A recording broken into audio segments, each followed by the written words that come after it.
Podcast DJKA Talk, bincang santai perkeretaapian, dipersembahkan Direktorat Jenderal Perkeretaapian, Kementerian Perhubungan. Halo sahabat DJKA, selamat datang kembali di podcast DJKA Talk. Dan episode kali ini, kita akan membahas topik yang sangat banyak ditanyakan di Instagram Dijen Perkeretaapian, yaitu terkait penyesuaian tarif KRL. Jadi bagi kamu pengguna KRL atau kamu yang penasaran apakah tarif KRL ini akan disesuaikan, boleh banget stay tune di episode kali ini karena akan ada dua narasumber yang ahli di bidangnya dan akan menjawab langsung semua pertanyaan yang sudah disampaikan di Instagram kita. Atau kalau sahabat DJK punya pertanyaan lanjutan, boleh banget nih komen di bawah, sampaikan pertanyaanmu dan kita akan jawab di postingan selanjutnya. Jangan lupa subscribe, like, dan share video ini dan nyalakan notifikasi di lonceng di atas. Baik, rekan-rekan sahabat DJK sekalian, saat ini sesi kali ini akan dihadiri oleh dua narasumber hebat. Ada dua serikandi hebat yang menggawangi sektor transportasi di Indonesia. Ada Ibu Adita Irawati selaku Stafsus Menteri Perhubungan dan Ibu Ana Purba sebagai VP Corporate Secretary dari KAI Komuter. Mungkin bisa langsung kita undang saja narasumber kita hari ini. Ada dua orang serikandi yang sangat hebat yang menggawangi sektor transportasi di Indonesia. Selamat datang Ibu Adita di DJKA Talk episode 10. Selamat siang Mas Hanif. Siap, mohon izin Ibu. Sehat Ibu, insya Allah. Salam sehat juga Ibu Adita. Selamat datang juga Ibu Ana di DJKA Talk episode 10. Bu Adita. Siang Mbak Ana. Baik. Bu Adita mohon izin dan Bu Ana, belakangan banyak banget Bu pertanyaan yang kita terima, terutama terkait isu yang sedang naik ya Bu. Tapi sebelum kita membahas lebih lanjut nih Bu tentang isu yang sedang menghangat ini, boleh sedikit cerita Bu Adita barangkali gimana Bu rasanya menggawangi Kementerian Perhubungan terutama di periode yang tidak menentu ini Bu. Silakan Bu Adita. Wah, menarik sekali ya. Kalau ditanya bagaimana kesan dan rasanya, menarik sekali. Ya, apalagi ketika masuk, kita tiba-tiba dihadang dengan pandemik tadi ya. Ini kan tantangan luar biasa buat sektor transportasi. Jadi, ya tetapi selalu kita harus lihat semua dari sisi positif. Begini, positif dalam arti ketika kita kemudian dapat tantangan besar, artinya kita diberi kesempatan untuk belajar, gitu. Ya kan, belajar, mencari improvement, mencari inovasi. Jadi itu yang coba saya mindset kita harus coba switch ya kalau kita sedang menerima tantangannya. Di sisi lain tentunya juga ya kita tetap harus mencari terobosan-terobosan gitu supaya kita tetap bisa perform meskipun suasananya mungkin tidak seperti biasanya. Suasananya tidak seperti ketika kita dalam masa normal. Jadi seru nih Hanif, Mas Hanif, Mbak Ana juga pasti sama ya. Kita dari detik pertama pandemik itu udah deh kontak-kontakan terus gitu kan. Karena dari KCI pasti juga luar biasa deh tantangannya. Tapi kita tetap semangat sih sampai sekarang. Siap gitu. Ibu, mantap. Mantap sekali Bu, tadi ada satu poin penting ya Bu, bahwa ini tantangan untuk berkembang ya Bu. Jadi jangan sampai kita malah justru kalah dengan tantangannya ya Bu ya. Ya, betul sekali. Betul. Benar banget. Siap. Nah. Terima kasih Bu Adita. Kalau dari Bu Ana gimana Bu? Sejauh ini pengguna KRL tuh sudah mulai manut-manut atau masih banyak catatan Bu yang perlu diperhatikan oleh pengguna KRL Bu? Iya, jadi kebetulan benar kata Bu Adita ya, selalu ada positif side dari setiap yang kita hadapi. Sama lain sampai saat ini masih tertib kita lakukan protokol-protokol kesehatan. Namanya komplain kritik itu adalah hal untuk kita bisa berbuat lebih baik lagi gitu. Jadi kalau saya sih seperti itu, banyak masukan. Tapi hal yang paling saya lihat karena saya terjun langsung di stasiun ya dari awal pandemi, orang dari 3 antri bisa antri. Dan mereka sangat support protokol kesehatan di stasiun itu seperti menggunakan masker, jaga jarak dari awal sampai sekarang itu ada hal yang sangat takjub gitu ya. Orang mau bekerja, berjuang itu ditambah dengan mereka harus prepare dengan protokol kesehatan. Dan kalau dari sisi KRL ya, di 2 tahun pandemi ini kita semakin produktif nih Bu Adita. Karena kita harus mengatur hal-hal yang belum pernah kita lakukan. kesehatan ini baru. Makanya saya bilang ini itu sangat luar biasa. Kalau dibilang dia benar-benar belajar. Dan terima kasih banyak nih Kementerian Perhubungan dan Dirjen Perkeretaapian 2 tahun pandemi Jogja Solo jalan ya. Itu jalur paling sibuk ya. Pandemi itu bisa jadi tuh orang Jogja Solo itu dan Manggarai itu orang takjub KRL sekarang naik apa gitu kan. Jadi ada masalah, tetapi ada banyak hal yang dikerjakan non-stop dari Kementerian Perhubungan. Ini yang saya lihat dari sisi kereta api dan manfaatnya sangat luar biasa. Itu saya bangganya saya ada di transportasi ini khususnya di dunia kereta api ini pembangunan yang terus menerus di pandemi ini dilakukan terus. Baik, siap. Terima kasih banyak Bu Ana. Tadi kurang lebih sama seperti ya Bu ya yang disampaikan oleh Bu Dita bahwa meskipun banyak tantangan di pandemi ini, baik itu dari KCI maupun dari Kementerian Perhubungan tidak berhenti untuk berinovasi begitu ya Bu ya, untuk mendengarkan pelanggan, mendengarkan masyarakat dan lain sebagainya.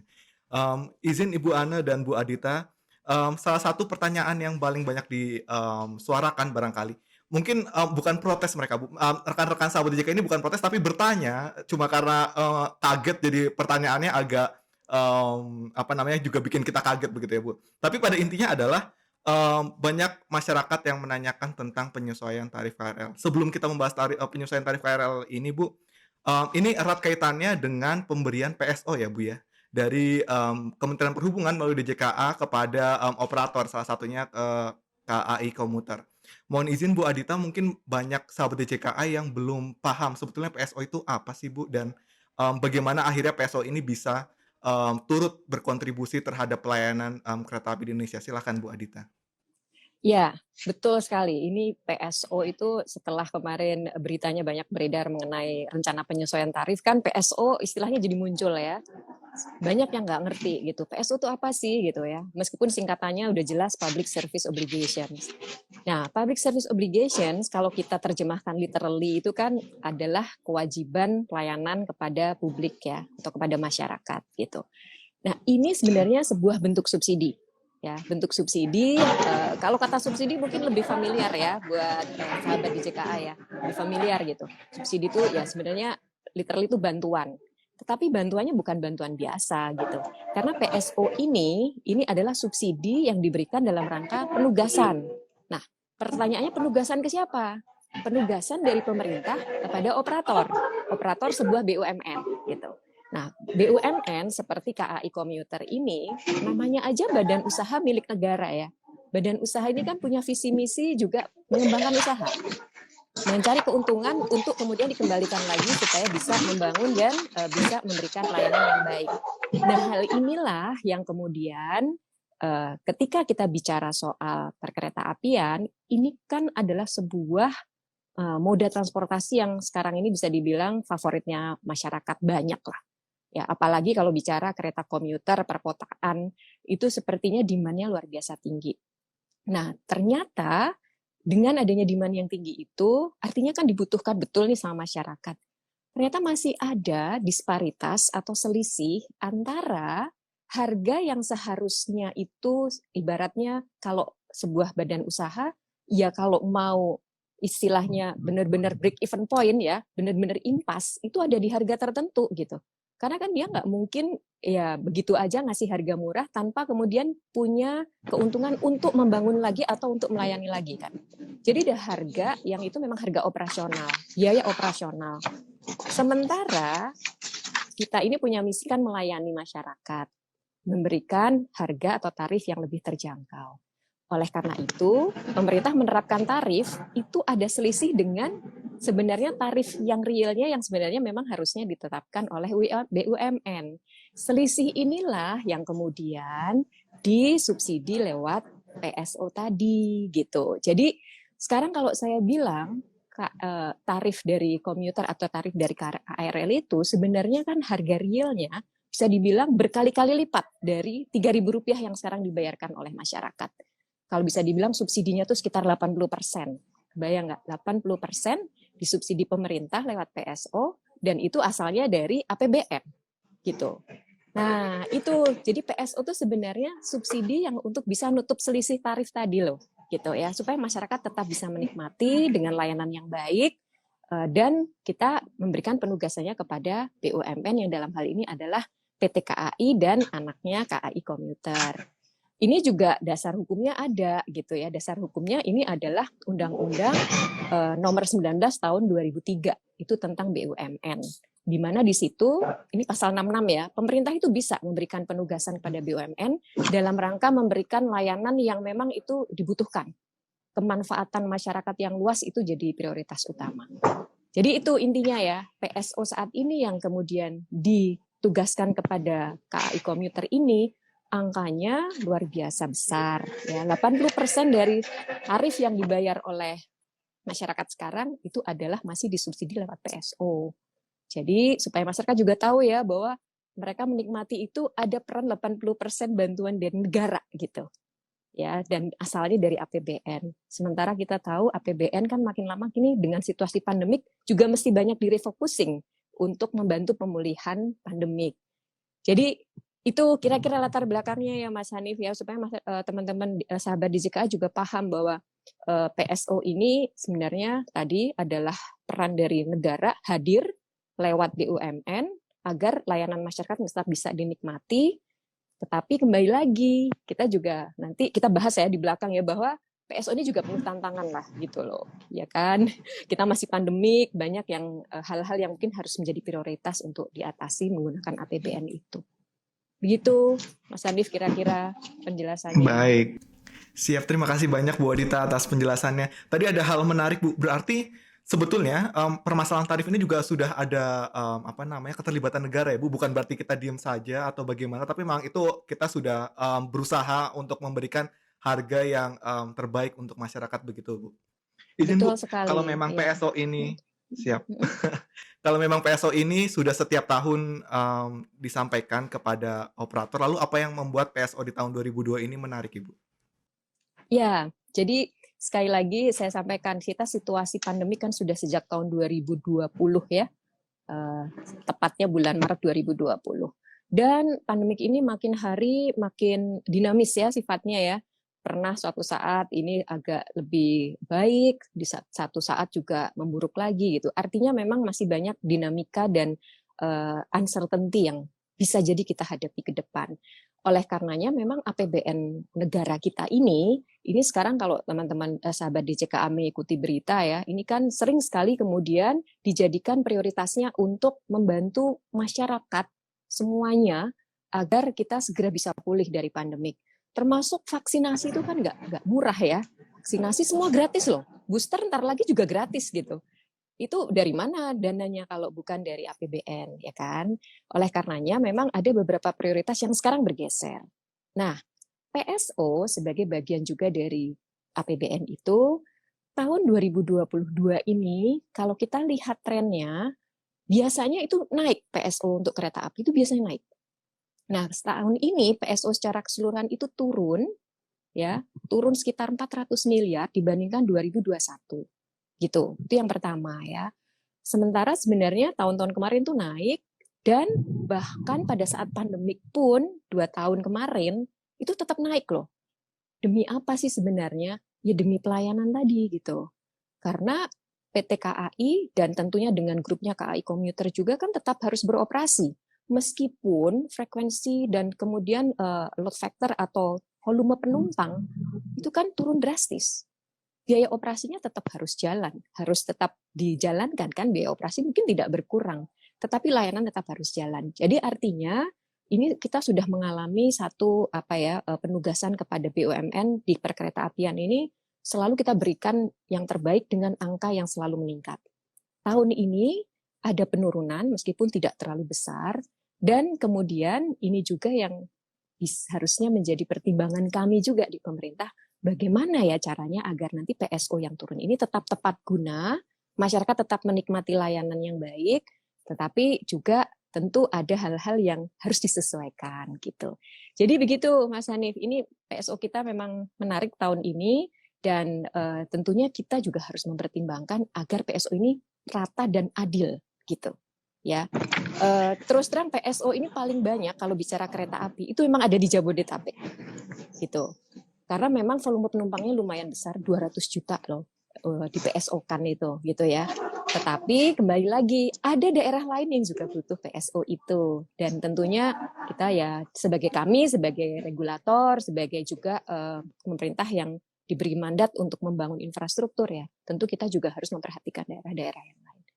Mungkin itu dulu, nanti kita bahas lagi soal penyesuaian nanti di belakang.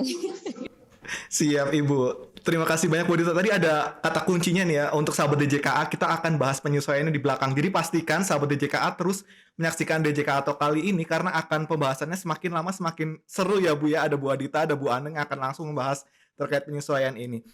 Mohon izin Bu Adita, tadi ada beberapa hal yang bisa saya catat, yaitu terkait meskipun ada penurunan di tahun ini, tujuannya adalah untuk memastikan bahwa anggaran PSO ini bisa digunakan tepat guna bagi sasarannya, dan anggaran lainnya bisa dilakukan pemerataan dan untuk pemulihan pasca COVID ini ya Bu, atau sejak selama pandemi ini.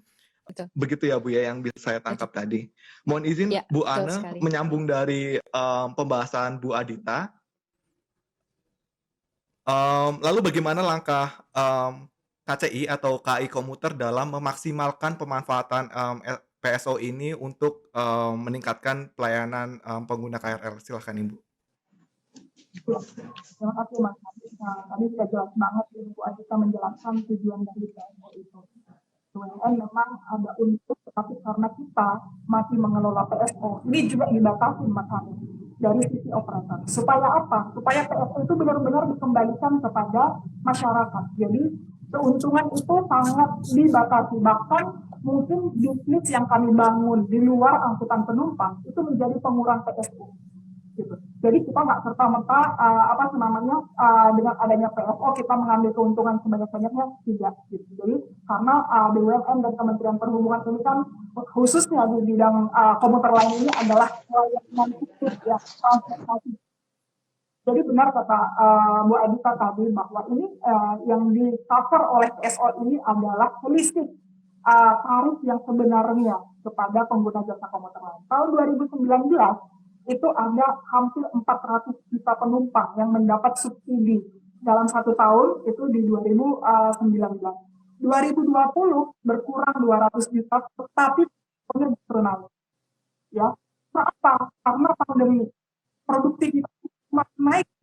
Dengan adanya pandemi ini, yang biasanya kami melayani 1,2 juta penumpang dengan 84 sampai 86 kereta, Mas Hanif. Selama pandemi ini dengan adanya pembatasan kapasitas, justru kita menjalankan 94 kereta, kemudian 1.005 perjalanan. Jadi bertambah gitu. Nah, bahkan di tahun kemarin lebih dari 2 triliun yang diberikan oleh pemerintah kepada pengguna jasa komuter lain untuk recover ya, artinya subsidi yang diberikan selama masa pandemi. Karena itu tadi kita nggak boleh berhenti, kita harus menaikkan produktivitas supaya jaga jarak bisa dilaksanakan gitu. Jadi hal-hal ini yang memang membuat semakin besar. Sebenarnya untuk yang penyesuaian tarif ini ya, ini sudah kita kaji sejak 2019. Ya. Di 2020 ada pandemi, makanya di-cover oleh pemerintah kan. Di 2020 sama 2021. Program responnya kurang karena tadi ada perubahan kebutuhan. Wastafel harus ada di 80 sampai 100 stasiun ya. Sekarang karena ada di Jogja Solo. Lebih dari 100 stasiun kita harus bangun itu. Kemudian hal-hal seperti kita melakukan random check antigen, vaksinasi di stasiun dan yang lain. Ini kan upaya pemerintah yang memang di luar dari yang diprogramkan tetapi di-cover oleh pemerintah. Nah, hal ini yang memang dilakukan 2 tahun selama pandemi. Kalau dibilang, Bu Ana mau ngapain nih? Setelah kita PSO-nya dikurangi, tetapi ada penyesuaian tarif. Saat ini apresiasi terbesar kepada Dirjen Perkereta Api yang ada 15 stasiun yang sudah direvitalisasi di Blue Line, mulai dari Manggarai sampai Cikarang. Yang awalnya hanya tangga, sekarang tidak eskalator dan lift. Awalnya tidak ada toilet disabilitas. Dulunya mungkin toiletnya terbatas, sekarang dipenuhi. Fasilitas yang lain sekarang dipenuhi. Digitalisasi. Next stasiun itu informasi semuanya akan digital, gitu kan. Nah, ini kan perlu pengelolaan, maintenance. Dari yang tadi yang saya sampaikan saja, untuk operasional satu stasiun sudah berubah mas kebutuhannya. Dengan adanya lift eskalator pasti listrik berubah pembiayaannya, gitu kan.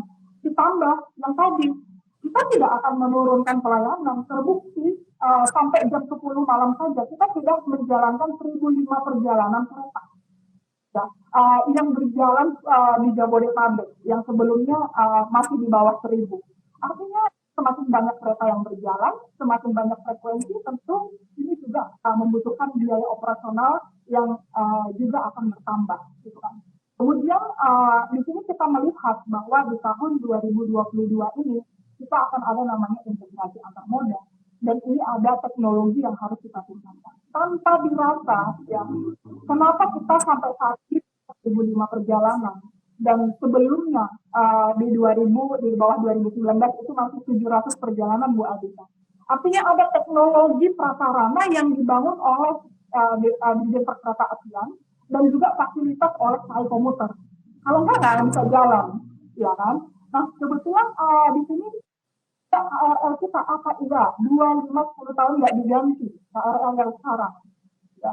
Dari yang KRL-nya pada tahun 2019 nggak ada yang namanya transformasi 12 kereta. Sekarang harus 12 kereta karena penumpangnya naik. Sekarang ada 10, dulunya cuma 8 part ya, 12 gitu. Jumlahnya enggak lagi di bawah 80 kereta, sekarang sudah 96. 1.115 unit KRL yang kita kelola sekarang untuk memenuhi kebutuhan di Jabodetabek ini. Tetapi ini perlu maintenance, perlu diganti suatu hari sehingga dikembalikan kepada masyarakat baik melalui tarif yang dibayar oleh penumpang ataupun yang disubsidi oleh pemerintah. Jadi itu akan dikembalikan semua karena tadi yang saya garis bawahi BUMN harus untung, tetapi dengan pengelolaan PSO untung kami juga dibatasi oleh pemerintah supaya apa? Diberikan kepada masyarakat pengguna jasa komuter lain. Jadi kemana dan bagaimana akhirnya tarif penyesuaian ini adalah untuk safety, pelayanan, dan untuk pengembangan ke depan. Terima kasih banyak Bu Ana atas penjelasannya. Berarti yang bisa saya tangkap Bu, penggunaan PSO ini difokuskan untuk bagaimana caranya biar manfaatnya kembali lagi ke masyarakat begitu ya Bu ya, melalui tadi sederetan inovasi yang dilakukan oleh KAI Komuter meskipun di tengah pandemi tetap menjalankan perjalanan kereta sebanyak 1.005 perjalanan kereta dan lain sebagainya. Memang Bu, belakangan yang tadinya berdesak-desakan, kita tahu betul ya Bu ya, awalnya KAI Komuter tuh desak-desakannya bagaimana sampai sekarang bisa menjaga jarak, itu juga capaian yang luar biasa yang bisa diapresiasi dari KAI Komuter. Balik lagi mohon izin ke Bu Adita. Tadi Bu Ana sempat menyinggung sedikit terkait penyesuaian tarif yang akan dilakukan sebagai bentuk pengembalian kepada masyarakat dan sebagainya. Terkait hal tersebut, Bu Adita mohon izin, bagaimana tanggapan Bu Adita terkait isu yang berkembang ini Bu? Karena banyak yang bertanya di Instagram dan sebagainya. Silakan Bu Adita. Ya, Mas Hanif, memang ini mungkin masyarakat taunya kan dari berita ya, dari berita di berbagai media gitu. Ya, tentu berita-berita itu ada asalnya. Memang kita kan baru-baru ini menyelenggarakan diskusi publik ya tentang menjajaki penyesuaian tarif KRL. Ya, ini sebenarnya diskusi ini suatu bentuk wujud komitmen kita juga gitu, bahwa sebelum kemudian itu dilakukan dengan waktu yang nanti masih tentunya akan kita tinjau lagi, itu kita mengajak bicara juga masyarakat gitu, publik kita ajak bicara, kita ajak berdialog gitu. Dan itu forum yang juga sebenarnya salah satu cara kita menjaring masukan. Di situ dihadirkan para narasumber-narasumber yang kompeten ya, kemudian juga bahkan ada dari YLKI, ada dari lembaga-lembaga seperti Intrans yang memang fokus untuk melihat bagaimana perkembangan di dunia transportasi khususnya kereta api dan juga bagaimana operasionalisasinya agar bisa tetap memberikan layanan yang nyaman buat masyarakat. Jadi memang berasal dari situ ya. Akhirnya kami pun juga menanggapi ini, pemberitaan-pemberitaan seperti ini ya cukup wajar. sesuatu yang namanya disesuaikan, apalagi sesuainya naik ya, itu selalu akan menimbulkan pro dan kontra. Diskursus publik itu biasa. Kita sangat menyadari hal tersebut. Nah, tetapi memang kembali lagi, tadi sudah kita bicara panjang lebar kan background-nya, mengapa ini dilakukan. Karena sekali lagi kita juga mempertimbangkan banyak hal gitu ya. Kalau kita melihat saat ini yang namanya tarif KRL itu sekali lagi 80%-nya adalah subsidi dari negara, dari pemerintah ya. Dan sementara tadi Mbak Ana juga sudah sampaikan tetap ada yang kemudian juga diberikan atau diupayakan oleh operator dalam hal ini KCI, semuanya kembalinya tuh sebenarnya untuk masyarakat juga gitu. Dan kalau dilihat ya, sekarang kan sudah bisa dibuktikan sih banyak sekali layanan yang sudah jauh lebih baik dari dulu gitu. Baik itu yang berupa sarana fisik maupun program dan layanan-layanan yang lain gitu. Inovasi-inovasi yang memudahkan misalnya digitalisasi ya, terus integrasi sistem itu kan sebenarnya juga bagian dari itu. Jadi artinya kami sih sebenarnya dari pemerintah dengan tanggapan dari masyarakat seperti ini, ya tentu telinga kita tidak tertutup ya, kita pasti mendengarkan gitu.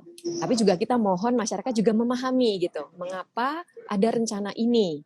Karena kita butuh untuk tetap bisa memberikan pelayanan yang baik dengan tetap mempertimbangkan keekonomian gitu ya, keterjangkauan dan keekonomian dari tentunya masyarakat dalam situasi seperti sekarang. Nah, tapi saya perlu tekankan nih Mas Hanif, tadi soalnya saya lihat nih di beberapa komen ada yang mengatakan kok tarifnya udah naik.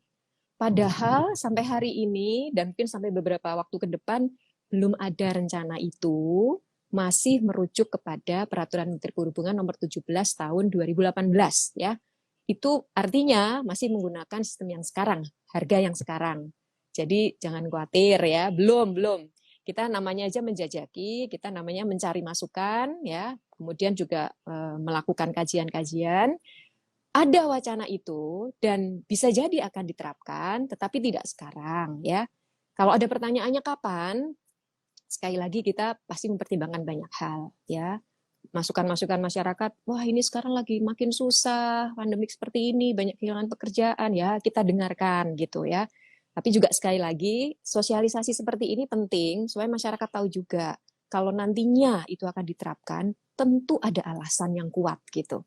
Dan sekali lagi ada juga kajian dan survei yang sudah dilakukan gitu. Angka yang nantinya akan diketok palu pun itu juga akan yang bukan angka yang muncul tiba-tiba gitu.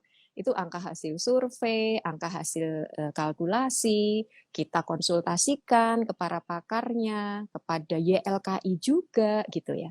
Jadi sekarang saya tegaskan bahwa belum ada kenaikan, tetapi wacananya ada.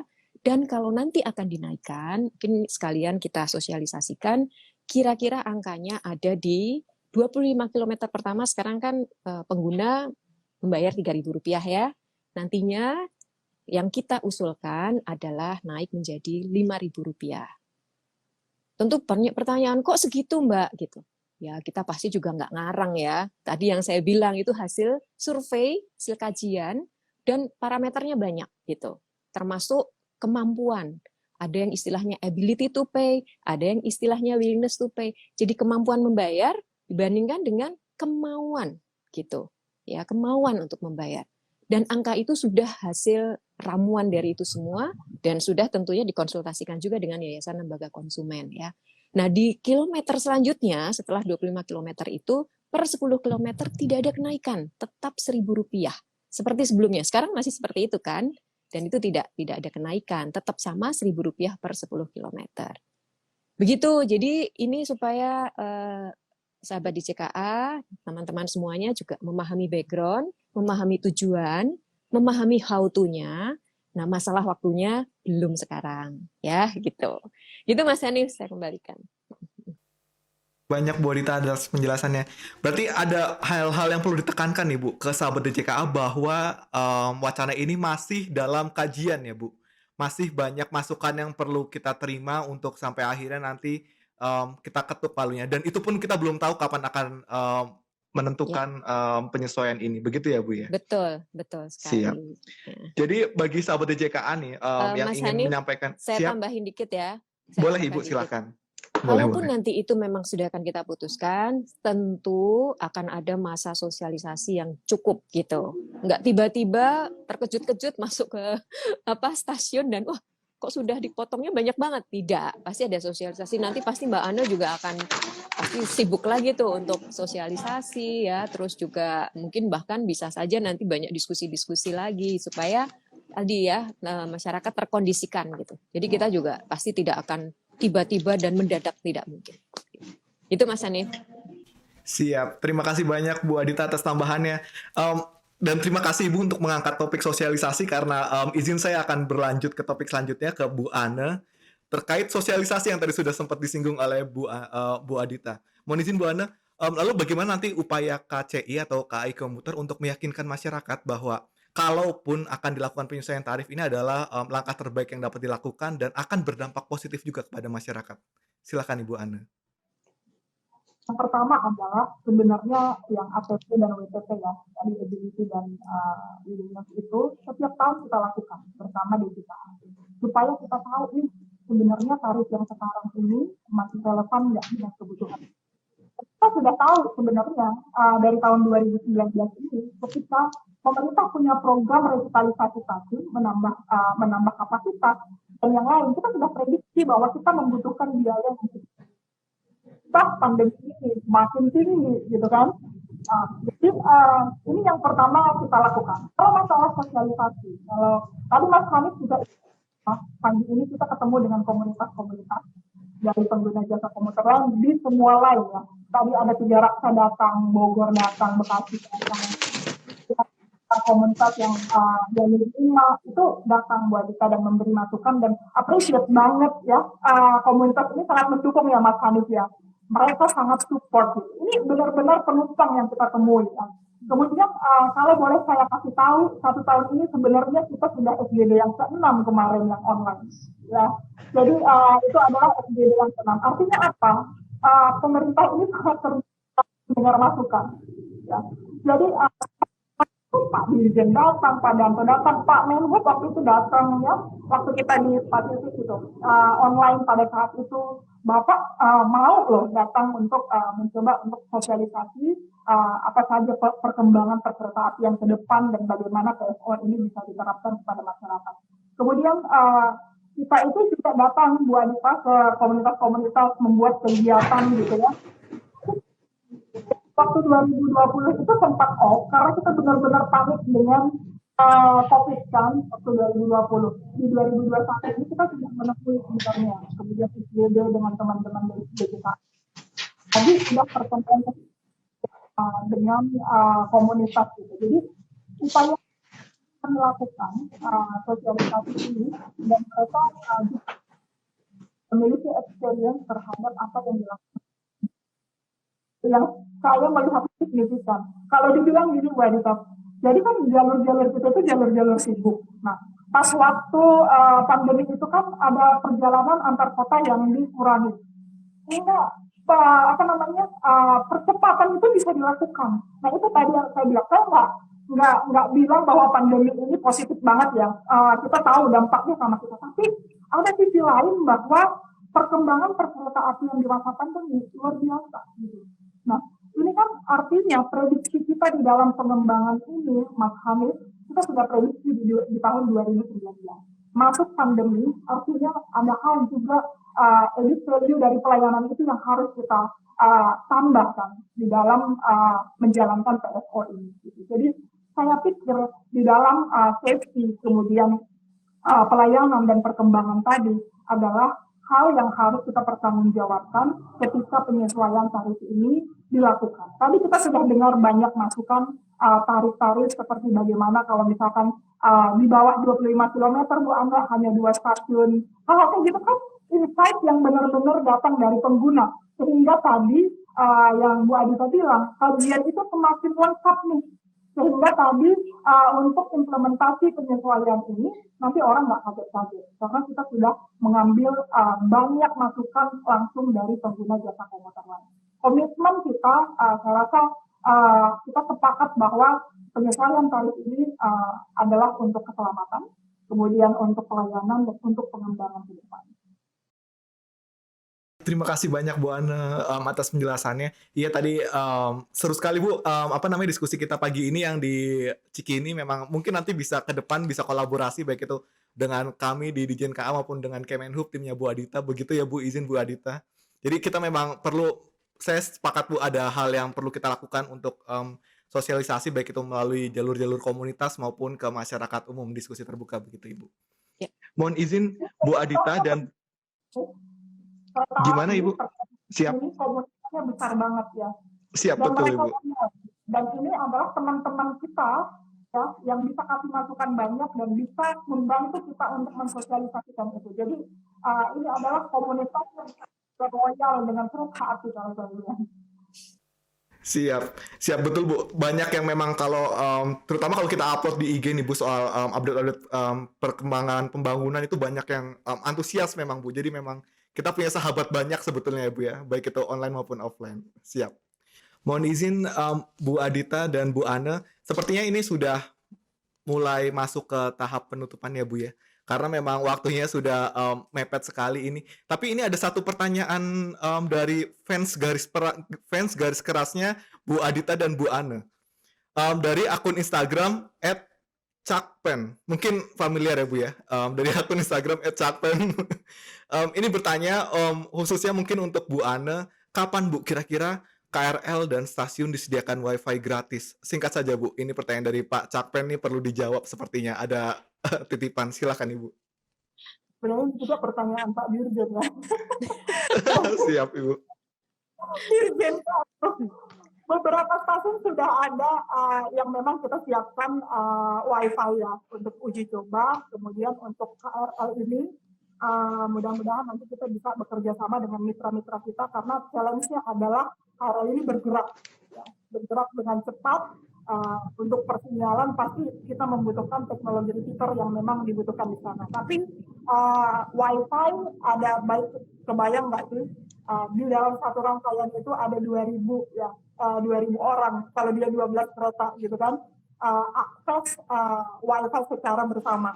Dan kebayang nggak di jam sibuk di stasiun Bogor itu sekitar 25.000 orang ada yang bisa akses WiFi. Nah ini yang harus disiapin. Itu tadi saya sampaikan bahwa ini hal-hal yang kita terima, kemudian kita forecast kebutuhannya, seperti kata Bu Adita tadi, kita tahu prioritasnya yang mana, sehingga apapun yang diberikan kepada kita melalui tarif dan PSK tadi pasti akan kita kembalikan. Salah satunya dengan WiFi tadi. Mudah-mudahan kita bisa bekerja sama dengan operator-operator untuk layanan ini dan mudah-mudahan next bertambah stasiun yang ada WiFi. Sebenarnya sekarang sudah ada, tapi nanti mungkin kita perlu publish ya edukasi stasiun mana saja yang sudah ada WiFi-nya. Siap, terima kasih banyak Bu Ana. Jadi mungkin semoga jawaban tadi Bu Ana menjawab pertanyaan dari Bapak Cakpen ini. Terakhir Bu, sebelum kita closing mungkin dari Bu Adita dan Bu Ana ada closing statement yang perlu disampaikan kepada masyarakat agar bisa bijak menanggapi isu yang berkembang ini. Silakan dari Bu Adita, mohon izin untuk closing statement-nya. Baik, jadi begini, ya dalam kita menyelenggarakan transportasi, khususnya transportasi kereta api yang selamat, aman, nyaman ya. Ini tentu perlu peran semua pihak ya. Kami sebagai pemerintah dalam hal ini sebagai regulator dan juga yang membangun infrastrukturnya, fisiknya, ya tentu juga berharap kepada yang pertama tentu kepada operator ya. Dalam hal ini Mbak Ana mewakili PT KCI ya. Kita tadi karena bicara soal PSO, tentu ini juga menuntut bagaimana dari operator ini betul-betul bisa mewujudkan layanan yang tentu selalu menjunjung tadi ya prinsip-prinsip keselamatan dan keamanan. Dan so far sih kita melihat PT KCI bisa melaksanakan hal tersebut dengan baik. Nah, masalah kenyamanan ini yang mungkin juga perlu terus ditingkatkan ya. Sudah aman, sudah selamat, sehat, kan kita juga perlu menjamin kenyamanan. Tadi ada request yang cukup dari Cakpen, WiFi itu kan bagian dari kenyamanan sebenarnya ya. Namanya orang sekarang selalu maunya terhubung terus gitu, nggak mau ada hilang sinyal gitu kan. Kemudian juga tentunya kenyamanan dari aspek yang lain ya. Tadi kita juga membaca beberapa komen-komen kan, selain toilet mungkin juga tentunya hal-hal yang lain soal tempat duduk ya, soal kenyamanan di dalam gerbong kereta. Ini mungkin satu hal yang memang perlu kita terus tinjau gitu. Itu satu hal ya. Jadi peran BUMN operator memang tentunya dalam aspek pelayanannya. Nah, dari sisi penumpang yang dalam hal ini adalah masyarakat luas, ya tentu juga perlu peran mereka juga gitu. Saya tadi sampaikan ya, mengapa kemudian dilakukan penyesuaian ini sebenarnya kembalinya buat masyarakat sendiri kok gitu ya. Dan ketika kita bisa memberikan layanan yang baik, yang nyaman, yang menikmati kan juga masyarakat juga. Nah, di sini diperlukan adanya sense of belonging, ikut memiliki. Ikut kalau orang sudah memiliki, sudah sayang, kan terus jadinya juga dieman-eman bahasa Jawanya ya. Jadi dipelihara, dibikin ya jangan buang sampah sembarangan, jangan bikin suasana jadi tidak nyaman gitu ya. Di samping juga saya menghimbau tetap ada kepedulian kepada penumpang-penumpang yang lain ya. Tetap ada respek kepada lansia, kepada ibu hamil gitu ya, agar mereka juga mendapatkan haknya. Pihak operator dan juga dari sisi ketentuan sudah memberikan hak khusus memang kepada disabilitas, pada lansia gitu ya, pada orang yang sedang dalam kondisi tidak sehat atau sedang hamil. Ya mohon sih kepada penumpang juga bisa punya toleransi dan solidaritas untuk itu. Jadi ini sebenarnya kerja kolaboratif sih. Ini peran kita semua dengan role-nya masing-masing. Kalau penumpang juga bisa ikut memelihara, bisa ikut menjaga kebersihan, bisa toleransi. Kereta api apalagi KRL itu akan jadi tempat yang nyaman dan menghabiskan waktu di dalam situ itu akan malah bisa menimbulkan semangat ketika kita sudah turun dari kereta, ya kan? Kebanyakan kalau dari survei sebagian besar untuk bekerja. Nah kalau di perjalanan sudah nggak nyaman, itu kan nanti di tempat kerja juga makin nggak nyaman lagi. Nah itu perlu peran kita semuanya, bukan hanya operator, bukan hanya regulator, tapi juga penumpang. Dan bagi sekali lagi buat operator, mohon juga bagaimanapun tetap pengawasan kan perlu ya. Ada petugas-petugas yang harus terus juga bisa memantau, mengingatkan ya.